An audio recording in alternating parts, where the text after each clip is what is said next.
You are watching Xirtus. All these like childhood like things you'd have, like these kind of like memories and associations that kind of tap into your childhood, and Like then your mixing it with like conspiracy yes, your adult stuff. unconscious, like the symbol. Yes, And yeah. it had this really profound like I don't know what to call it. Like I had a very much like I felt like I was being MK Ultra a bit, but I welcomed it because I got a sense of who it was coming You're like, from. When you're in control of it, it's a whole different feeling. And I know it's also like I'll find what people's favorite things are. I didn't know what Family Ties was until 2006 or something. I'm projecting video in San Francisco at some bar, and one of the bandmates says some Family Ties reference. So I very quickly, while he's talking in between the songs, put Family Ties into my VJ set so that it mixes into the thing. So I learned a lot about these symbols from 80s shows that I missed, like, Gem and the Holograms. Didn't see that growing up.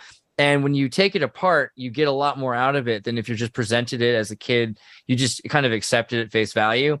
But if you start mixing it with the right symbolism and you remove there's certain kinds of music that's camouflaging or masking. I remember oh yeah, Escape from Witch Mountain is the most terrifying movie, but the music is like la la la la la. And if you take that's a Disney production, right? right, yeah, but you take anyone, you see people doing this now.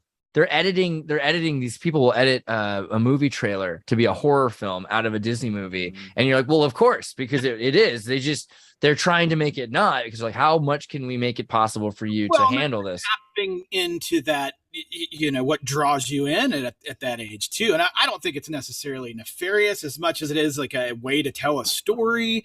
But essentially, like we've been in the middle since the 80s of like mind war.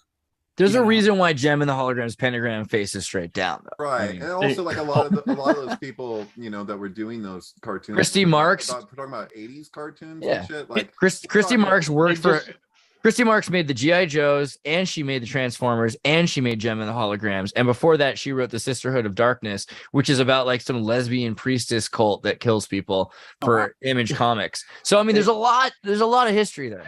Before I forget, okay, since we just mentioned Disney, I made a post just 2 days ago. It was the 330th anniversary of the death of Reverend George Burroughs. Do you know who that is? Look at that. Where do I go to find Reverend George Burroughs? You probably have to scroll down a little more. Okay, maybe I should send you the link just so you can see that.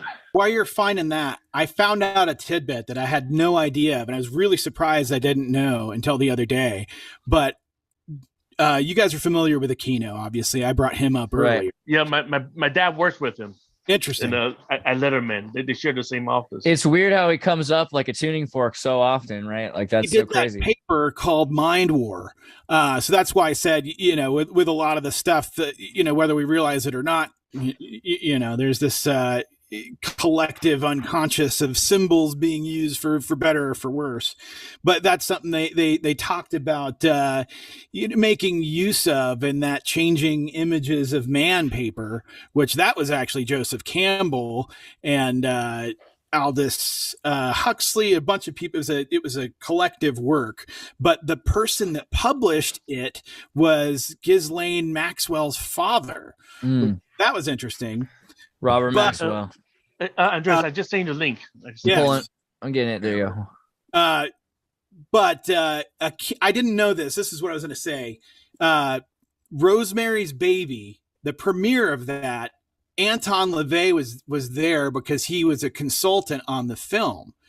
And that's the night that Michael Aquino met Anton LaVey, was at the premiere of Rosemary's Baby. Really? Wow. So I thought I would have known that. But dude, what the next location was for Robert Kennedy before, so when he got shot, Robert Wagner speech. No, Robert Kennedy. I was looking at your poster and totally. His next location, his next destination before he got shot was to have dinner with Sharon Tate and Roman Polanski, which I believe was about maybe 7 days after the release of Rosemary's Baby. So we're talking the same time frame. That's wild. Yeah. Here, let me pull up the link that Eddie's got here. Eddie, you can go ahead and read that if you want. I'm not gonna read the whole thing, but just the fact that Walt Disney is a direct descendant of Reverend George Burroughs, who went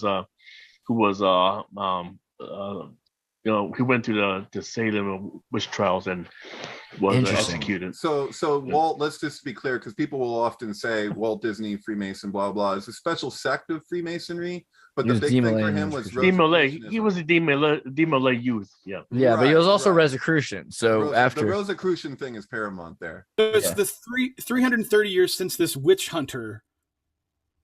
Yeah. Which is a Hocus Pocus movie or something to that effect. I mean, but this is like, okay, so what this immediately makes me remember is when I was a kid, I used to go to these Latin classes that this Catholic church was running up in Watsonville, and everyone there, it reminded me of Man High Castle. They were like living in a parallel society where they were all, pre-Vatican II, but there was a guy there and his family, and they were really into witchcraft. And this was the first example I had where I meet a guy who's really into learning Latin so he can do it backwards properly. And he wants to understand, and he loves America because America gave them the opportunity to practice their religion, separation of church and state. And in the Boy Scouts, I would meet after this, maybe 100 kids that I met that were all pagans, different kinds of, not necessarily, Wiccan. Some were Wiccan, but a lot of them were like calling themselves different kinds of, different pagan roots of their. Well, they had different, and I feel bad saying pagan because pagan means a non-soldier, non-corpus Christi. When you say Wiccan, like that's or whatever, it's like Wicca 1950s. Wikipedia, yeah, exactly. When did it start? Wicca was not very old. Wicca is a product of Crowley. So not just Wicca, but these are people that are having their religions that they brought folk traditions. Right. They have folk religion, I think is even the term for it. Yeah. And the old ways, the old ways. And they're Gnostics, right? But they're also, some of them are beyond Gnostic, and they're even like, if the further east you went, the less control the church had over you. If your family came from Latvia or something like that, there were kings that just got away with turning their local religions into saints and moving on. So there are groups in the United States that will die for America. They love America. They have a flag, and every kid's in the Boy Scouts, and they can't wait to go join the army because America gives them the right to practice witchcraft and not to have to be a Christian or not to be killed by whatever local Paulistine version of Christianity has decided yours is off or something, Right.